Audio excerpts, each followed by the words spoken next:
हाथी पे सवार शेर। एक जंगल में एक शेर था। वो उस जंगल का राजा था। वो बहुत घमंडी था।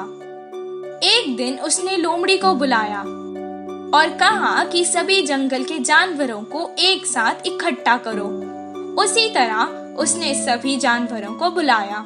सब जानवर एक जगह जमा हो गए, पर शेर अभी तक वहां नहीं आया था। वो एक दूसरे से बातें करने लगे। बंदर ने लोमड़ी से पूछा, पता नहीं राजा को क्या हुआ, हमें यहाँ क्यों बुलाया? लोमड़ी ने जवाब दिया, मुझे क्या पता क्यों बुलाया होगा। उन्होंने मुझसे कहा सबको यहाँ बुलाओ, मैंने बुला लिया।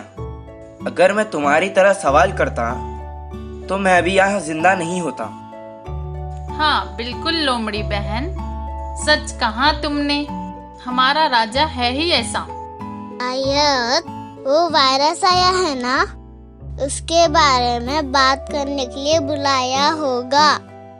जैसे ही शेर की दहाड़ने की आवाज सुनाई दी, सब चुप हो गए। कल मैं पास के गांव गया था। मैंने वहां देखा कि एक आदमी हाथी पर बैठकर जा रहा था। मुझे पता चला कि वो उस गांव का राजा है। मैंने बहुत मालूमात की और मुझे पता चला कि सभी राजा अपने हाथियों पर बैठकर जाते हैं। मैं भी इस जंगल का राजा हूँ। आज से मैं कहीं भी जाऊँ या आऊँ, मैं भी हाथी पर ही जाऊँगा। शेर की बातें सुनकर सभी जानवर अंदर ही अंदर हंसने लगे। हाथी पर एक बहुत बड़ा कष्ट था, पर वो भी कुछ नहीं कह सका और शेर को अपने ऊपर बैठाने के लिए नीचे झुक गया। शेर ने जैसे ही एक छलांग मारी और हाथी के ऊपर बैठ गया। हाथी धीरे से उठा और कुछ दूर तक चलने लगा। कुछ देर बाद अचानक शेर हाथी के ऊपर से नीचे गिर गया और उसका पैर टूट गया। उस राजा की तरह मैं भी अगर हाथी पर जाऊंगा तो मेरे लिए ही खतरा है। ये हाथी पर चलने के बजाय अगर मैं पैदल ही चलूंगा तो अच्छा है। शेर को अकल आते देख सभी जंगल के जानवर बहुत खुश हुए। इस कहानी से हमें ये शिक्षा मिलती है कि जिसका काम उसी को करना चाहिए। पक्षियों की चालाकी। एक जंगल में बहुत सारे पक्षी साथ रहा करते थे।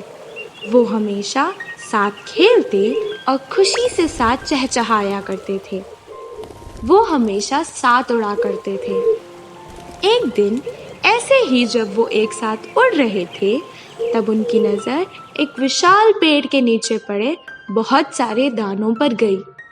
उन सबके मन में ये विचार आया कि दानों के पास तो कोई निगरान नहीं, तो वो सब उस दाने को खाने साथ जमीन पर आ गए। जैसे ही वो दाने चुगने लगे, तभी अचानक पेड़ से एक जाल उन पर आ गिरा। वो सब उस जाल में फंस चुके थे। जाल से बाहर आने की हर संभव कोशिश वो कर चुके थे। हर पक्षी ने अपनी जान लगा दी थी उड़ने की, पर कितनी कोशिशों के बाद भी वो असफल रहे। तब एक चतुर पक्षी ने सुझाव दिया कि सब अलग अलग मेहनत करेंगे तो कुछ नहीं हासिल होगा। अगर हमें इस जाल से छुटकारा चाहिए तो हमें एकजुट होकर इस जाल का मुकाबला करना होगा। हम सब अकेले उड़ने की कोशिश करने के बजाय अगर साथ अपने पर हिलाएं तो हम सब इस जाल को अपने साथ लेकर उड़ सकते हैं। सब उस चतुर पक्षी से सहमत होकर उसकी सलाह मानने लगे। जैसा उन्होंने सोचा था बिल्कुल वैसा ही हुआ। वो उस जाल को अपने साथ लेकर उड़ गए। उड़ते उड़ते वो अपने एक मित्र चूहे के पास आ पहुंचे और उसे सहायता मांगी। उस चूहे ने भी खूब मित्रता निभाई। उसने अपने सभी चूहे दोस्तों को बिलों से बाहर बुलाया और सब ने एक साथ उस जाल को अपने नोकीले दांतों से काट दिया। इस घटना से उनको ये सबक मिला कि उनकी एकता ने ही आज उनकी जान बचाई है। इसलिए तो हमारे बड़े कहते हैं कि एकता में ही बल है। हाथी के कान को बनाया चींटी ने अपना घर।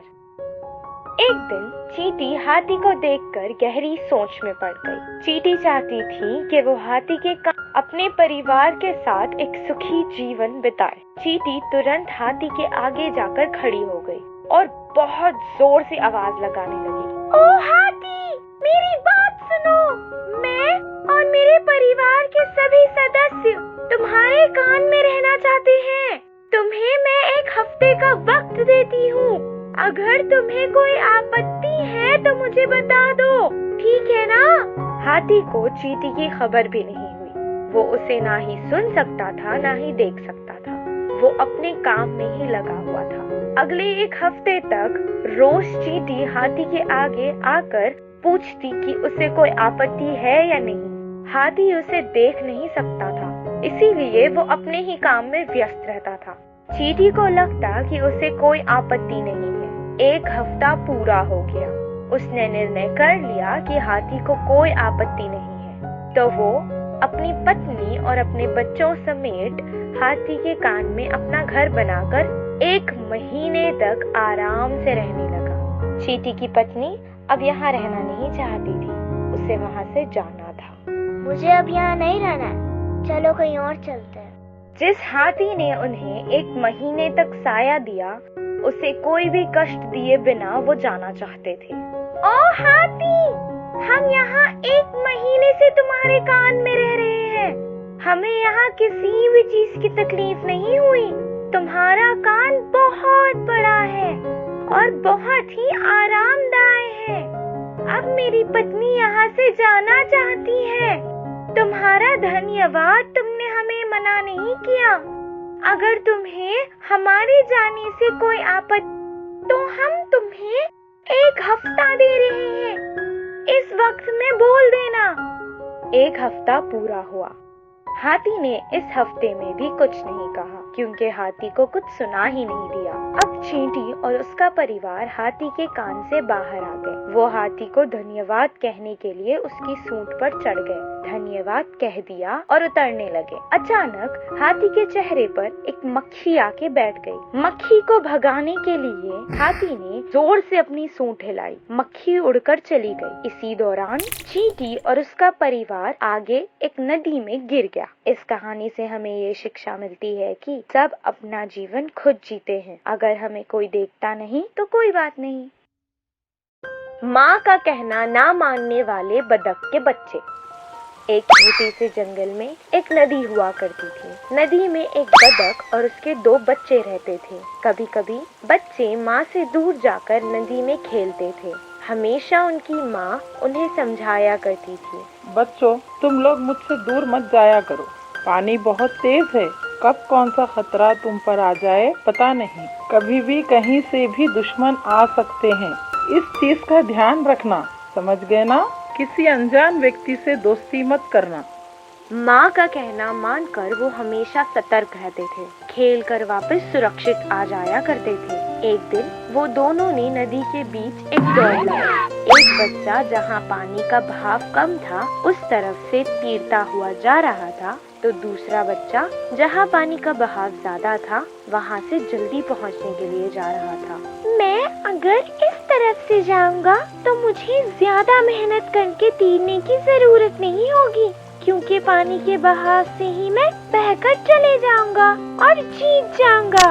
उसे फिर माँ की सिखाई हुई बात याद आ गई। जैसे तेज पानी में बहाव होता है, दुश्मन भी आ सकते हैं और बहुत कुछ। थोड़ी देर सोचता रहा। उसने निश्चित किया कि वो वापस आ जाएगा, पर बहुत तेज बहाव होने के कारण वो पानी में बहता हुआ चले गया। अब उसके दिमाग में आता है, अब मैं बड़ा हो गया हूँ, मुझे इस पानी से डरने की जरूरत नहीं, मैं अपने आप को संभाल सकता हूँ। उसने बहुत कोशिश की पर बाहर नहीं आ सका और बहता हुआ आगे चला गया। वो बहुत डर गया था और सोचने लगा कि माँ की बात ना मानने के कारण आज वो इस मुसीबत में फंस गया है। दूसरा बतख का बच्चा उसे देख रहा था। वो उसे बचा नहीं सका क्योंकि पानी का बहाव बहुत तेज था। इतने में नदी में आगे से एक नाव में बैठा आदमी आ रहा था। उसने बतख के बच्चे को देखा, उसे बचाया और किनारे पर छोड़कर चला गया। वो दोनों अपने माँ के पास गए और उसे सब कुछ सुनाया। बच्चों पर बीती कठिनाई माँ चिंतित हो गई। उसने इस घटना से सीखा कि हमेशा माँ की बात को मानना चाहिए और तब से वो माँ की हर बात मानने लगा। इसीलिए कहते हैं कि बड़ों का कहना हमेशा मानना चाहिए।